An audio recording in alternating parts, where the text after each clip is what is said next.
বিকাশ ও তার বৈশিষ্ট্য। বৃদ্ধি ও বিকাশের অর্থ। বৃদ্ধি কথার সাধারণ অর্থ হল দেহের ওজন ও উচ্চতা বেড়ে যাওয়া। শিক্ষা ও মনস্তত্ত্বের ধারণা অনুযায়ী বৃদ্ধি কথার অর্থ কেবল দেহের উচ্চতা ও ওজনের বৃদ্ধি নয়। এক্ষেত্রে বৃদ্ধির অর্থ হল উচ্চতা ও ওজনের বৃদ্ধির সঙ্গে সঙ্গে অঙ্গপ্রত্যঙ্গগুলি যথাযথ ব্যবহার উপযোগী হওয়া। বিকাশ বলতে শুধু শারীরিক বৃদ্ধিকে বোঝায় না।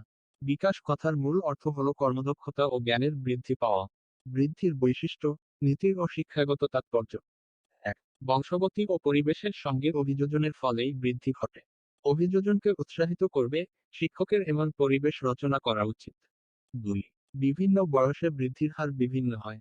এইচবি মেরেডিথ শিশু বৃদ্ধির হারের ওপর লঙ্গিতুদিনাল অধ্যয়ন করে যে তথ্য দিয়েছেন তা নিম্নরূপ। এক, জন্ম থেকে 2 থেকে 22 বছর পর্যন্ত শিশুর বৃদ্ধির হার খুব বেশি।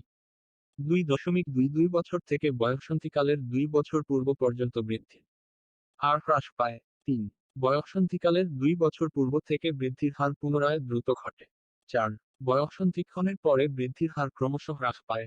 শিক্ষকরা শিশুদের দ্রুত বৃদ্ধির স্বার্থে সমাজের প্রয়োজনীয় পুষ্টিকর উপাদানগুলির প্রতি দৃষ্টিভঙ্গি গঠনে সাহায্য করবেন এবং বিভিন্ন সমাজসেবামূলক কাজে অংশগ্রহণের সুযোগ করে দেবেন।